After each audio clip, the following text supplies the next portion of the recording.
यीशु मसीह के नाम में आप सभी को जय मसीह की। आज का बाइबल संदेश में आप सभी का स्वागत है।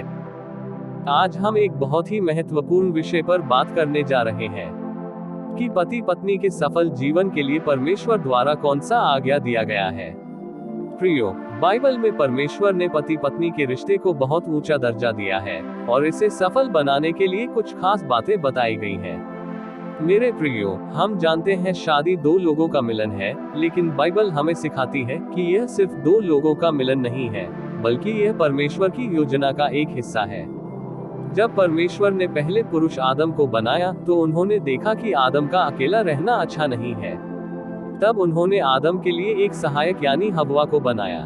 यह परमेश्वर की ओर से पहला विवाह था। एफेसियों 5:25 में लिखा है, हे पतियों, अपनी अपनी पत्नियों से प्रेम रखो, जैसा मसीह ने भी कलीसिया से प्रेम करके अपने आप को उसके लिए दे दिया।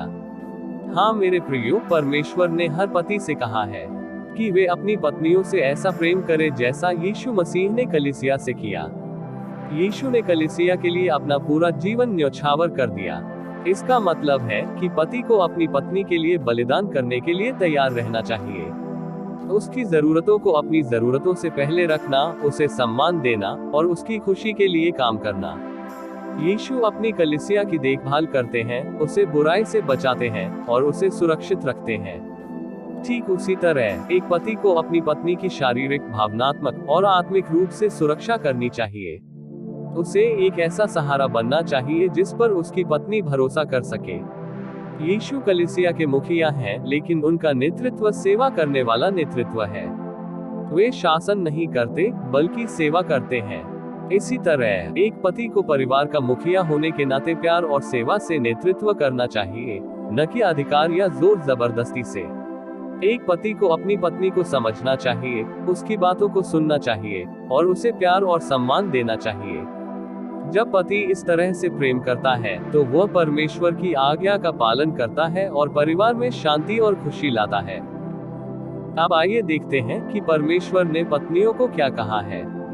एफिसियों 5:22-24 में लिखा है, हे पत्नियों, जिस तरह प्रभु के अधीन रहती हो उसी तरह अपने अपने पतियों के अधीन रहो, क्योंकि पति पत्नी का सिर है, जैसा मसीह कलीसिया का सिर है और वह देह का उद्धारकर्ता भी है। जैसे कलीसिया मसीह के अधीन है, वैसे ही पत्नियां भी सब बातों में अपने अपने पतियों के अधीन रहें। प्रियो, इस बात कई बार गलत समझा जाता है। अधीन रहना का मतलब गुलाम बनना नहीं है। बाइबल में अधीनता का मतलब विश्वास और सम्मान है। जब पत्नी अपने पति का सम्मान करती है और उस पर विश्वास करती है, तो वह परिवार में एक मजबूत नींव रखती है। इसका मतलब है कि वह अपने पति के निर्णयों का समर्थन करती है, उसकी बातों को सुनती है और उसके नेतृत्व को स्वीकार करती है। बाइबल में पत्नी को पति का मददगार कहा गया है। इसका मतलब है कि वह सिर्फ एक सहयात्री नहीं है, बल्कि एक साथी है जो अपने पति के साथ मिलकर परिवार की गाड़ी को आगे बढ़ाती है। जब पत्नी अपने पति के प्रति समर्पित होती है और उसका सम्मान करती है, तो वह उसे और भी अधिक प्रेम करने के लिए प्रेरित करती है। एक खुशहाल और शांत घर बनाने में पत्नी की भूमिका बहुत अहम होती है। का सबसे बड़ा आदेश पति और पत्नी दोनों के लिए है, एक तन हो जाओ। उत्पत्ति 2:24 में लिखा है, इस कारण पुरुष अपने माता पिता को छोड़कर अपनी पत्नी से मिला रहेगा और वे एक तन होंगे। यह पद बताता है कि शादी के बाद पति पत्नी एक टीम बन जाते हैं।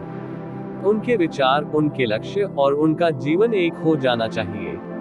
इसका मतलब यह है कि पति और पत्नी को हर बड़े फैसले में एक दूसरे की राय लेनी चाहिए। एक दूसरे को क्षमा करना, गलतियां होती हैं, लेकिन परमेश्वर हमें सिखाते हैं कि हमें एक दूसरे को क्षमा करना चाहिए। हाँ मेरे प्रियो, जब हम इन आदेशों का पालन करते हैं तो हमारा परिवार सिर्फ एक घर नहीं, बल्कि स्वर्ग का एक छोटा सा टुकड़ा बन जाता है। अगर आप इस संदेश से सहमत हैं और परमेश्वर के दिए आदेश के अनुसार जीवन जीना चाहते हैं, तो आमीन टाइप करें और अपने दोस्तों और परिवार के साथ शेयर करें। परमेश्वर आप सबको आशीष दे। आमीन।